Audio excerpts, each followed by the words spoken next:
सकते हैं यहाँ पे, अगर आप यहाँ पे आ रहे हैं please request recording permission from the meeting host. Recording का, हाँ अभी मैं नहीं कर रहा हूँ रिकॉर्डिंग, ठीक, मैं तुम्हें भेज दूंगा। अब यहाँ पता नहीं कैसे होता है वो, ठीक है, परमिशन का। So what is mercerization? It is a treatment to cotton with concentrated NaOH और कास्टिक। कास्टिक के साथ कॉटन को हम ट्रीट करते हैं, उसको मर्सराइजेशन बोलते हैं। तो इसका मेन ऑब्जेक्टिव है कि ये डाइंग एफिनिटी बढ़ाता है। अराउंड 25 से 30% डाई ज़्यादा पिकअप करेगा ये डाइंग के टाइम पे, अगर फैब्रिक को आपने मर्सराइज किया हुआ है तो। दूसरा, इसे टेंसाइल स्ट्रेंथ बढ़ता है, डायमेंशनल स्टेबिलिटी बढ़ता है, यानी कि जब आपको कपड़ा को आप गीला करोगे तो श्रिंक कम होगा, श्रिंकेज इससे कम होगा।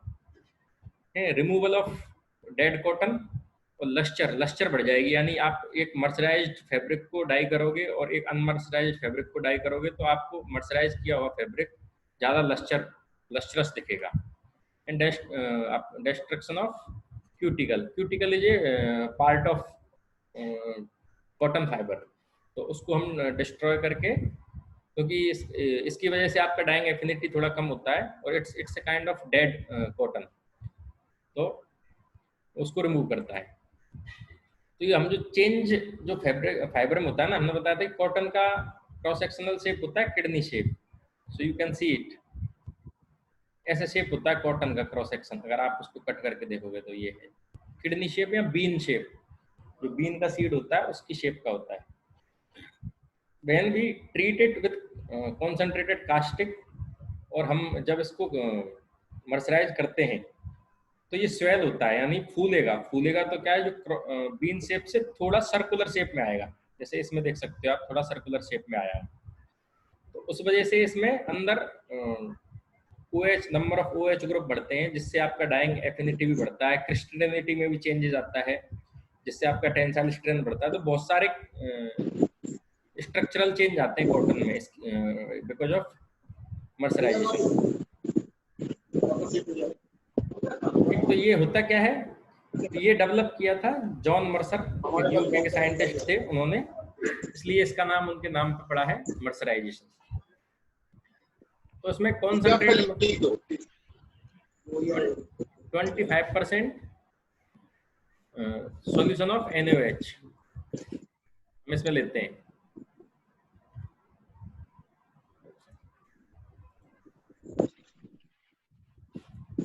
25% सॉल्यूशन ऑफ NaOH का ट्रीटमेंट देते हैं 40 to 45 सेकेंड्स। तो इसमें कॉन्सेंट्रेशन जो है NaOH की, वो आप परसेंटेज में भी आप वो कर सकते हो, एक्सप्रेस कर सकते हो, और उसके लिए एक और वो होता है term, that is called degree Twaddell, यानी TW, डिग्री टोडल करके एक और ये मेजरमेंट का यूनिट है केवल, बाकी आप परसेंटेज से डिग्री टोडल में भी कन्वर्ट कर सकते हो। फॉर एग्जांपल 25% ऑफ NaOH का अगर डिग्री टोडल में निकालेंगे तो it will be 50 to 52 degree Twaddell, 17% का 35 डिग्री टोडल होता है। ये है मेन पॉइंट कि इफेक्ट क्या क्या होते हैं मर्सराइजेशन से। तो मर्सराइजेशन से मेन जो इफेक्ट होता है वो होता है स्वेलिंग। तो ये आपका मान लो कॉटन फाइबर ओरिजिनल है बिना मर्सराइज किए हुए, ठीक है, तो इसका क्रॉस सेक्शन है ऐसा। तो हम इसका, अगर हम इसका एरिया निकालेंगे इस फाइबर का, ठीक है, इसका पूरा एरिया ये निकालेंगे और ये मर्सराइज हुआ फाइबर है, और इसका एरिया निकालेंगे तो किसका एरिया ज्यादा होगा? मर्सराइज किया होगा सर, मर्सराइज किए हुए का एरिया ज्यादा होगा। तो इस एरिया की जब एरिया बढ़ेगा तो इसकी वजह से क्या होगा कि आपका जो डाइंग है, डाई भी फाइबर में ज्यादा जाएगा, क्योंकि एरिया, हाँ, पेनिट्रेशन ज्यादा होगा क्योंकि एरिया बढ़ गया अंदर। तो इससे इसका पहला जो चेंज आता है वो होता है फाइबर में swelling of fibre. Fibre swell होके ये किडनी शेप से और ऑलमोस्ट सर्कुलर शेप में आ जाता है। तो ये स्टेज है कि भाई जैसे जैसे सर वो अगर स्वेलिंग हो जाती है उसके बाद में उसकी स्ट्रेंथ कम नहीं हो जाती है फिर? नहीं, स्ट्रेंथ बढ़ती है। स्ट्रेंथ बढ़ने के पीछे अलग कारण है। इससे क्या आपका क्रिस्टलिटी इंक्रीज और होता है इससे, ठीक है, ओरिएंटेशन एंड क्रिस्टलिटी और इंक्रीज होता है, क्योंकि NaOH से क्या है, हम जो सेलुलोज का जो मेन स्ट्रक्चर है उसमें चेंजेस आते हैं। सेलुलोज 1 से सेलुलोज 2 बनता है, तो उस वजह से आपका क्रिस्टलिटी इंप्रूव होगा और उस वजह से आपका टेंसाइल स्ट्रेंथ भी इंप्रूव होता है। Right sir. So lustre improvement, so by moisturisation. अब जब इसका ये क्रॉस सेक्शन हो गया इसकी वजह, तो लस्टर डिपेंड करता है कि कितना वो लाइट रिफ्लेक्ट कर रहा है। यानी कोई खुरदरी सरफेस है और कोई चिकनी सरफेस है, तो चिकनी वाली सरफेस क्या है, ज्यादा चमकती है। क्यों? क्योंकि उस पर जो लाइट पड़ेगी तो वो पूरी की पूरी रिफ्लेक्ट होगी, और खुरदरी सरफेस पे क्या है कि लाइट पड़ेगी तो अलग अलग डायरेक्शन में रिफ्लेक्ट होगी। स्मूथ सरफेस पे सेम डायरेक्शन में रिफ्लेक्ट होगी, तो वो ज्यादा ब्राइटर दिखता है। तो सेम यहाँ है, क्योंकि यहाँ पे सरफेस एरिया बढ़ गया, पहली बात तो सरफेस एरिया बढ़ गया तो रिफ्लेक्शन ऑफ लाइट भी ज्यादा होगा। रिफ्लेक्शन ऑफ लाइट ज्यादा होगा, उस वजह से आपका जो फाइबर है वो लस्ट्रस दिखेगा।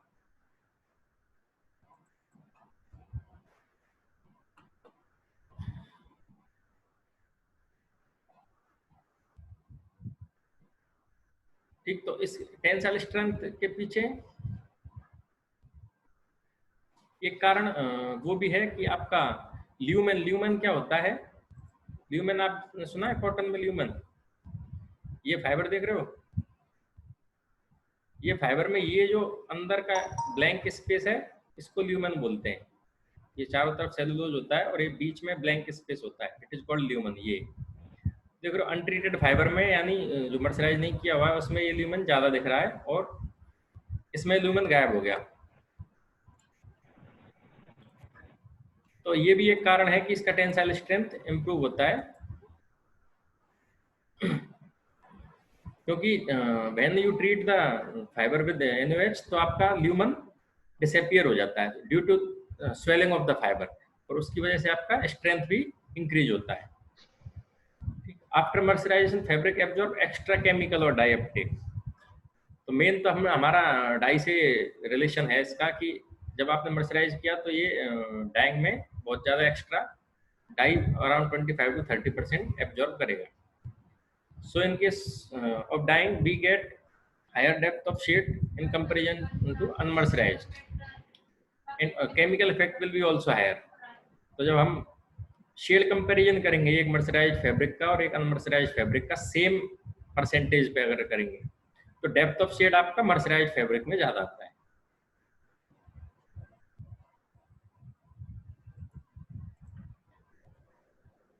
तो इसके एडवांटेज क्या क्या है डाइंग में, फिर फिनिशिंग में और अपीयरेंस में, हर जगह इसका एडवांटेज है। तो डाइंग में इसका एडवांटेज है कि डाइंग एफिनिटी बड़ी इंक्रीज हो जाएगी एक तो, सेकंड है कलर अपीयरेंस ब्रिलियंट होगा, टिंटोरियल स्ट्रेंथ भी इंप्रूव होता है, डेप्थ ऑफ कलर ज्यादा होगा इसमें। ठीक, more homogeneous tone to tone shade, तो शेड वेरिएशन अगर आपका है तो शेड वेरिएशन बहुत कम आएगा इसमें।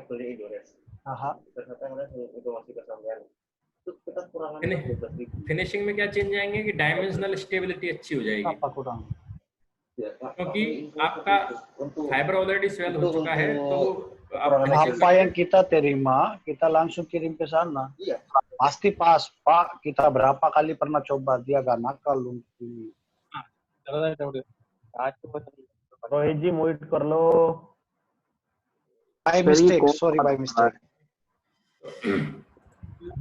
लगा कि पंचर तो नहीं है, चेक कराना पड़ेगा, पंचर तो नहीं है। डायमेंशनल स्टेबिलिटी इंक्रीज हो जाएगी, टेंसाइल स्ट्रेंथ इंप्रूव होगी, और फिनिशिंग में जो हम केमिकल यूज कर रहे हैं वो भी इजीली पेनिट्रेट हो पाएंगे।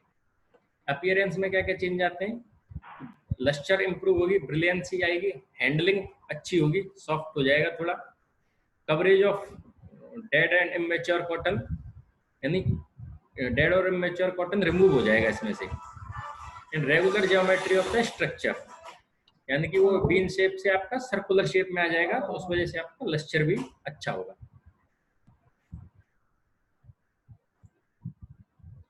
अब पॉइंट है कि हम मर्सराइजेशन में हमने सीक्वेंस में तो लिखा है कि हम आफ्टर ब्लीचिंग मर्सराइजेशन करते हैं, but this is not necessary. Mercerization आप किसी भी स्टेज में कर सकते हैं। सर कौन कौन सी फाइबर मर्सराइजेशन कर सकते हैं हम? मेनली सेलुलोजिक को ही करते हैं। सेलुलोजिक मतलब कॉटन कर सकते हो आप ये जूट कर सकते हो, लिनन कर सकते हो, यही कर सकते हो केवल, बाकी किसी फाइबर को नहीं कर सकते मर्सराइजेशन। सिंथेटिक में तो जरूरत ही नहीं होती है, क्योंकि वो तो ऑलरेडी सर्कुलर शेप का हो सकता है, आप जैसे शेप का बनाना वैसा शेप का बना सकते हो। तो मेनली कॉटन में ही करते हैं, बाकी केमिकल सर फैब्रिक का नाम बताना एक बार। सोडियम हाइड्रो कास्टिक अपना नॉर्मल, केमिकल एब्जॉर्बेंसी बेसिकली बहुत बढ़ जाता है। हाँ कास्टिक डालते हैं, कास्टिक से ही करते हैं NaOH सॉल्यूशन से। तो ये हम ग्रे स्टेज में भी कर सकते हैं, डिसाइज में भी कर सकते हैं, ब्लीच्ड में भी कर सकते हैं, स्काउट में भी कर सकते हैं, समटाइम्स डाइंग के बाद भी कर सकते हैं।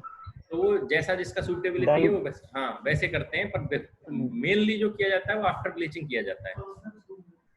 कई बार क्या सर, जब प्रिंटिंग हो जाती है तब उसका क्या है, फैब्रिक वैसे वो हो जाता है, स्ट्रिप हो जाते हैं, उसके अंदर फिनिश्ड केमिकल जो है कोई भी पकड़ते नहीं है उसके अंदर, जैसे सॉफ्टनर वगैरह है वो एब्जॉर्ब नहीं करते। हाँ तो उसके कारण क्या होता है, क्या सर मर्सराइजेशन ही होती है क्या उसमें भी?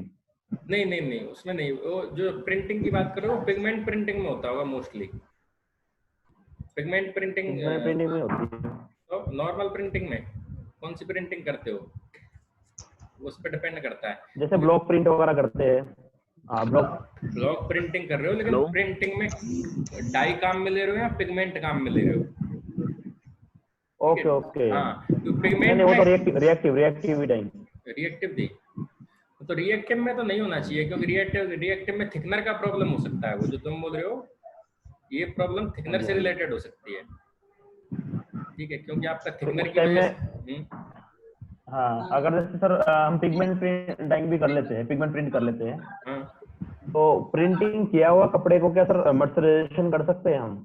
हाँ कर सकते हैं, कि फिनिश केमिकल एब्जॉर्बेंसी बढ़ाने के लिए कर सकते हैं, लेकिन वो रिस्की है। मतलब उसमें आपका वो डिपेंड करता है कि आपने, जैसे आप रिएक्टिव डाई किया है तो रिएक्टिव प्रिंट निकल सकता है, क्योंकि आप alkaline pH use pigment print भी पिगमेंट प्रिंट पे कर सकते हो। तो वो डिपेंड करता है प्रीवियस प्रोसेस कौन सा है आपका, कि आपने डाई कौन सा यूज किया है, और लाइट हो जाता है। हाँ तो पिगमेंट में लाइट हो जाता है सर। हाँ लाइट हो जाता है, वही तो मैं बोल रहा हूँ, पिगमेंट भी लाइट हो जाता है सर। पिगमेंट दोनों केसेस में सर, अगर आप डिजिटल प्रिंट भी किए हुए तो उसमें भी प्रिंट लाइट हो जाएगा आपका। हाँ होगा, थोड़ा इफेक्ट आएगा। तभी मैं कह रहा हूँ कि वो डिपेंड करता है, इसलिए हम मेनली ब्लीचिंग के बाद ही करते हैं, इसलिए उसको बोला है कि ब्लीचिंग के बाद ही करना, क्योंकि अब आप मान लो डाइंग के बाद भी करोगे तो आपका डाइंग का भी शेड लाइट होगा। सर ग्रे सॉरी डाइंग और प्रिंटिंग से पहले ही करते हैं मर्सराइज। हाँ मेन तो डाइंग से पहले, ब्लीचिंग के बाद, वो है इसका सही वो तो, बट आप कर सकते हो ऐसा। हाँ ये है। Okay sir. जैसे कि हम बताएं ग्रे स्टेज में अगर आपने किया ना, तो ग्रे स्टेज में आप मर्सराइजेशन करोगे तो थोड़ा वो डिसाइजिंग भी होगा उसमें और स्काउरिंग भी होगा, बिकॉज ऑफ आपका एल्कली। ठीक, आपने किया मर्सराइजेशन, लेकिन उसमें से थोड़ा वो साइज भी निकलेगा उसमें से, और आपके ऑयल वैक्स फैट्स वो भी निकलेंगे। लेकिन इसमें बहुत सारे डिसएडवांटेज हैं। डिसएडवांटेज क्या है? The mercerization is not optimum reason being the grey fabric lacks the hydrophilicity, क्योंकि ग्रे फैब्रिक अपने आप में पानी नहीं एब्जॉर्ब करता है। हाँ तो उस पे आप मर्सराइजेशन डालोगे, केमिकल डालोगे, मर्सराइजेशन केमिकल हर जगह पे इक्वली जाएगा नहीं, हर जगह इक्वली नहीं जाएगा, तो मर्सराइजेशन आपका इक्वली होगा नहीं हर जगह से। दूसरा ये है कि अगर हमने इसमें वेटिंग एजेंट डाला विद कास्टिक, तो कास्टिक का मतलब इतने कॉन्सेंट्रेशन कास्टिक की पे वेटिंग एजेंट भी स्टेबल नहीं होता है। ठीक, वेटिंग एजेंट भी काम नहीं करता है इतना कॉन्सेंट्रेशन का कास्टिक डालो।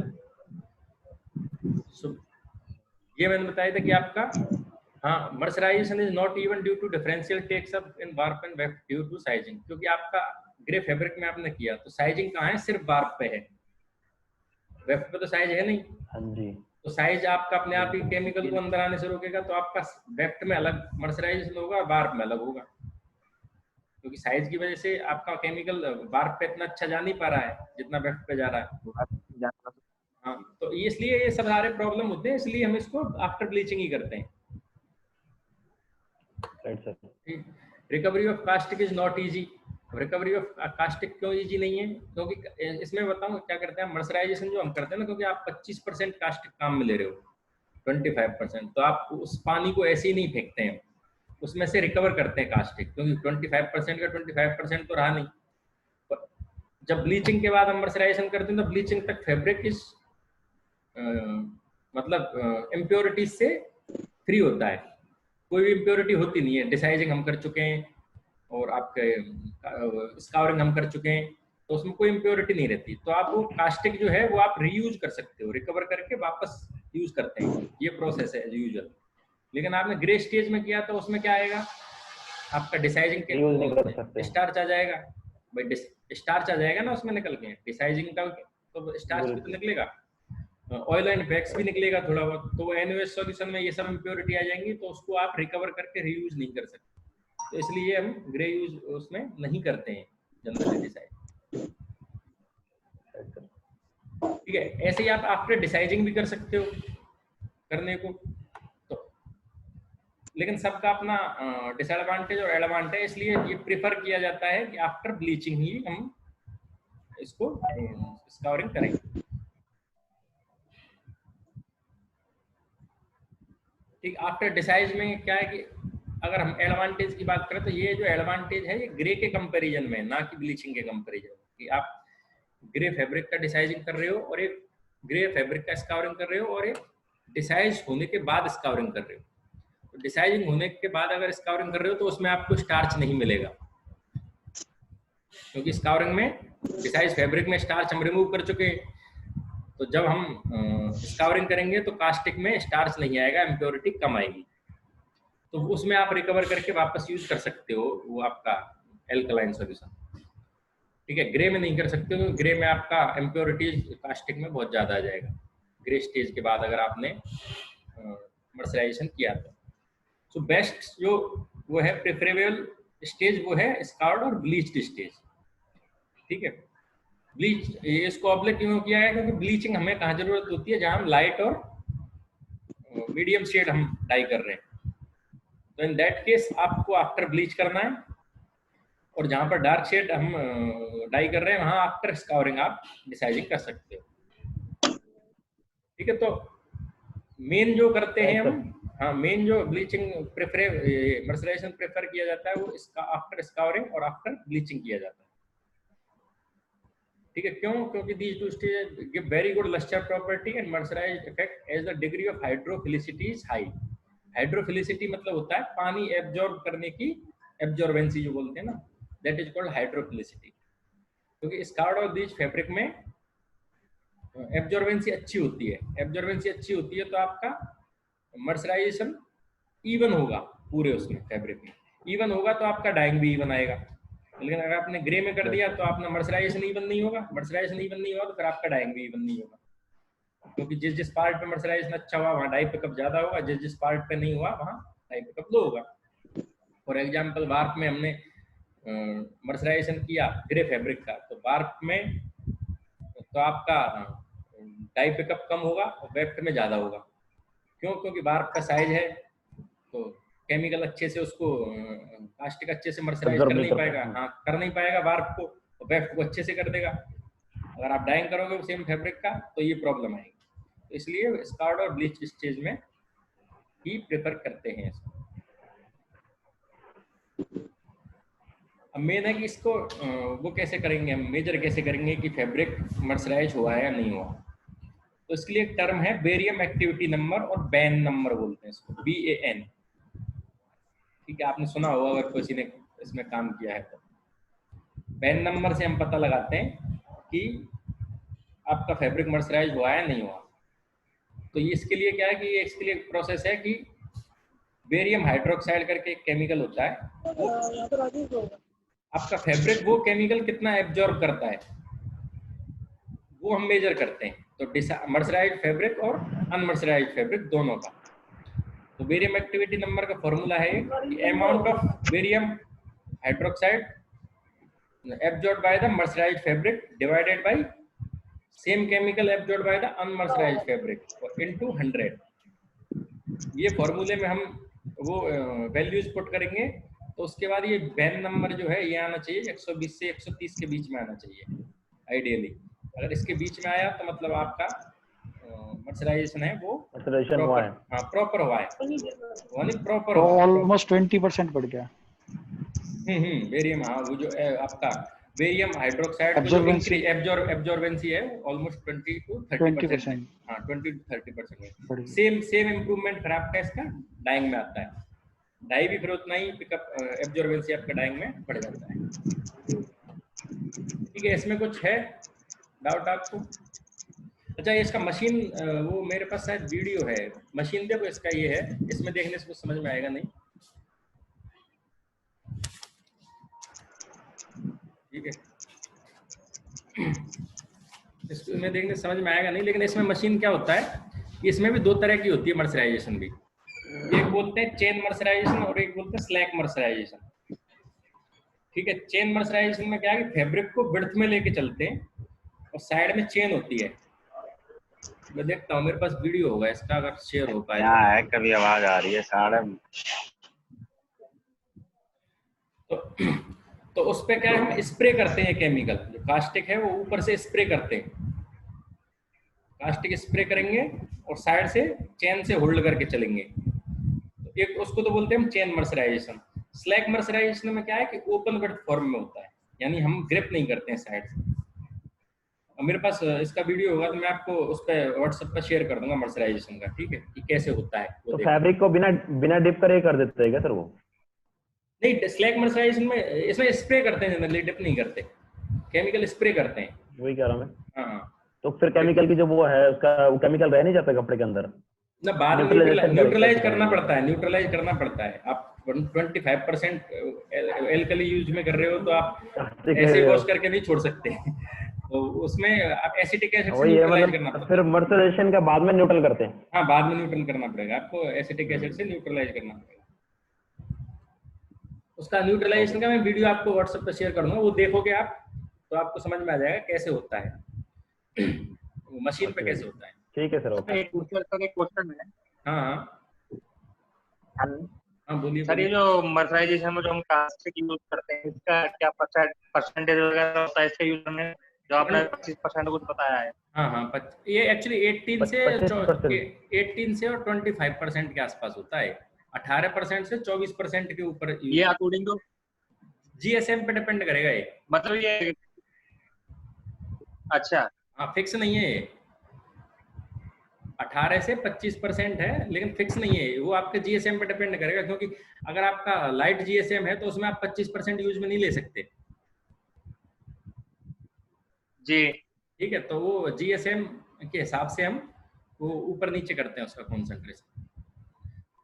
कई 17% भी लेते हैं। टाइमिंग जो आप कह रहे हैं sir, only 40 to 45 second only? हाँ, इतना सेकंड ही होता है। तो हम अगर सर डोजिंग कम करके अगर टाइम इंक्रीज करे तो नहीं काम करेगा प्रॉपर? वो नहीं काम करेगा, पर ये जो प्रोसेस है ना, ये ऑप्टिमाइज किया हुआ है कि काम करेगा, लेकिन जो बेस्ट रिजल्ट आता है वो उस पे आता है, समझे? एब्जॉर्बेंसी की वही है ना सर, ये तो बहुत रिस्की हो जाएगी प्रोसेस, क्योंकि एक 40 से 45 सेकंड तक फैब्रिक रखना है। अगर मशीन के अंदर अगर हम वेट प्रोसेस कर रहे हैं 25% की सोल्यूशन बना के, तो काफी हाईली रिस्की हो जाती है। इसीलिए तो स्प्रे करते हैं, क्योंकि स्प्रे में वो चांसेस कम होता है ना स्प्रे करने में। अगर आप डिप करोगे तो थोड़ा आपको ज्यादा वो हो सकता है प्रॉब्लम, लेकिन स्प्रे करने में कम चांसेस होता है उसका। तो इसमें वो आपको मेजर प्रिकॉशन लेने पड़ते हैं। और ये जो हम बात कर रहे हैं कि इसके लिए एक कर्व है, एक ग्राफ है, जिसमें आप टाइम, टेम्परेचर और कॉन्सेंट्रेशन का बना के लोगों ने एक्सपेरिमेंट करके रखा है वो, कि भाई कितने टाइम और कितना कॉन्सेंट्रेशन और कितने टेम्परेचर पे और कितना टेम्परेचर। हाँ, तो उसके अकॉर्डिंग लोग ट्रायल एंड एरर लैब में करके तब फिर इंडस्ट्री अपना फॉलो करती है, और किस जीएसएम के फैब्रिक पे क्या सूट करेगा, तो वो डेटा तैयार करके रखते हैं सब लोग अपना। तो ये जो मैं बता रहा हूँ आपको कि भाई कॉन्सेंट्रेशन और टाइम, ये जरूरी नहीं है, आइडियल नहीं है सबके लिए, हर इंडस्ट्री में अलग अलग हो सकता है। ठीक है, ये लोगों ने अपना लैब में करके देखा है कि भाई किसमें एब्जॉर्बेंसी अच्छा आता है और स्ट्रेंथ अच्छी आती है, बेस्ट रिजल्ट किसमें आते हैं, उस हिसाब से वो डेटा तैयार करते हैं और उसके अकॉर्डिंग आप चलाते हो बल्क में जो चलाना। ये तो इन जनरल बताया कि क्या होगा सर अगर टाइमिंग अगर ज्यादा हो गई तो टेंसाइल स्ट्रेंथ आपका कम हो सकता है, मतलब आपका सेलुलोज स्ट्रक्चर में बहुत सारे चेंजेस आ सकते हैं इसकी वजह से। ठीक है, फिर दूसरा आपने ज्यादा देर रखा, टाइम रखा, तो पहली बात तो टाइम ज्यादा रखा ये इटसेल्फ डिसएडवांटेज है कि आपका प्रोसेस में टाइम बहुत ज्यादा लग रहा है, प्रोडक्शन कम हो गया। ठीक, ओके सर। तो आपका नेक्स्ट है ये प्री ट्रीटमेंट मशीन्स के बारे में। हालांकि ये मशीन्स के बारे में आप लोगों को ज़्यादा आइडिया होगा, आप इंडस्ट्री में काम कर रहे हो, फिर भी हम थोड़ा थोड़ा देख लेते हैं। कियर तो बताया ही था मैंने, ये आपको स्काउरिंग में बताया था कियर, ठीक है। ये जो होता है, हाँ ये बताया था ना स्काउरिंग में। ये हैंक स्काउरिंग मशीन भी एक होती है जो आप शायद ही कोई यूज करता हो, हैंडलूम वाले भले ही करते होंगे हैंक फॉर्म में स्काउरिंग करने के लिए। तो ये इसमें तो क्या है कि आपका ये वायर होता है, इस पे आपके हैंग लटके हैं और बाकी सारा प्रोसेस आपका सेम ही है। ये उसमें आपने केमिकल डाल दिए और ये इसको आप रोटेट भी कर सकते हो। ये जो ऊपर वायर रहेगा, शाफ्ट रहेगी, वो रोटेट होती रहेगी ताकि आपकी हैंग उसमें घूमती रहे, जैसे सॉफ्ट ओवरफ्लो में कपड़ा घूमता है ना वैसे। लेकिन बहुत ही छोटी मशीन होती है और आजकल कहीं इंडस्ट्री में नहीं मिलेगी, सिर्फ आपको हैंडलूम वाले ही लेते होंगे। यार्न पैकेज स्काउरिंग में यार्न डाइंग मशीन देखिए। यार्न डाई मशीन, हाँ सर देखिए। हाँ तो वही सेम स्काउरिंग भी कौन डाइंग होता है। हाँ कोन और चीज दोनों होते हैं। हाँ कोन और चीज डाइंग में क्या होता है कि वो जिन्होंने नहीं देखी उनको बता देते कि जो हमारा नॉर्मल कोन है वो पेपर के कोन पे लपेटा हुआ आता है, नॉर्मल जो कोन है। लेकिन जब आप डाइंग कर रहे हो ना कोन को, यानी कोन को डाइंग कर रहे हो, तो उससे पहले आप स्काउरिंग भी करोगे कोन को ही ब्लीच करोगे, तभी तो डाइंग करोगे। सब चीज यार्न फॉर्म में होगा ना, डिसाइजिंग भी कोन को ही करोगे। तो वो सारा वेट प्रोसेस करने के लिए हम क्या करते हैं, पहले वो कोन को एक परफोरेटेड प्लास्टिक का या स्टील का वो होता है पैकेज। नॉर्मल कोन पेपर पे होती है, और नॉर्मल कोन के अंदर देखा है ना पेपर के ऊपर धागा लपेटा हुआ होता है। नॉर्मल को या चीज पेपर कोन होती है जिसको बोलते हैं कार्ड की, गत्ते की बनी हुई, या प्लास्टिक की भी हो सकती है। लेकिन जिस भी यार्न को हमें प्रोसेस करना है, यानी डाइंग करनी है, स्काउरिंग करना है, ब्लीच करना है, वो प्लास्टिक या मेटल की होगी और उसमें छेद होते हैं बहुत सारे अंदर। तो क्या होगा कि आप जो उसको एक स्पिंडल होता है, स्पिंडल पे आप 5 या 6 7 कोन रख देते हैं एक के ऊपर एक, ठीक। और वो स्पिंडल में स्पिंडल पर होल होता है अंदर से, उसमें से आप पानी, वो आपका जो भी डाइंग केमिकल या डिसाइजिंग केमिकल या स्काउरिंग केमिकल है वो जाता है प्रेशर से। तो एक बार अंदर से बाहर जाएगा और दूसरा आउट से अंदर जाएगा, ठीक। तो वो आपका यार्न स्काउरिंग मशीन या यार्न पैकेजिंग मशीन्स होती है। तो ये यूज होता है जनरली। यार्न डाइंग हम कहाँ काम में लेते हैं, क्यों काम में लेते हैं, ये कुछ आइडिया है आप लोगों को? क्योंकि जैसे चेक फैब्रिक बनाने के लिए यार्न डाइंग तो करना ही पड़ता है। हाँ, चेक फैब्रिक और स्ट्रैप फैब्रिक बनाने के लिए यार्न डाइंग काम में लेते हैं, क्योंकि अदरवाइज हमारा जो इजी प्रोसेस है वो तो फैब्रिक डाइंग और फैब्रिक का ही प्रोसेस करना ज्यादा इजी पड़ता है। लेकिन चेक फैब्रिक आपको बनाना है, स्ट्राइप के कपड़े बनाने हैं, तो उसमें आपको यार्न डाइंग करना पड़ेगा। जिगर तो आप जानते ही हो, जिगर आपने सबने देखा ही है, जिगर कैसा होता है।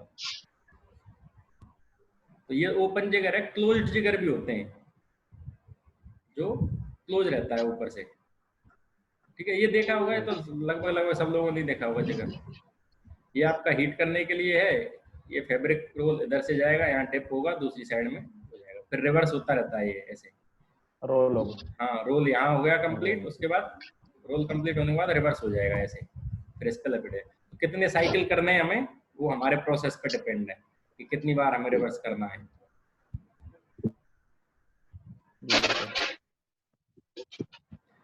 जे बॉक्स होता है, जे बॉक्स नाम सुना, जे बॉक्स इज कंटिन्यूअस प्रोसेस। ये हमें अभी बात आपको पता है। जिगर कैसा है, बैच प्रोसेस है, ठीक है। जिगर बैच प्रोसेस है। यार्न डाइंग है, यार्न पैकेज मशीन, वो भी बैच प्रोसेस है। जे बॉक्स आपके फैब्रिक के लिए यूज करते हैं और ये कंटिन्यूअस प्रोसेस है।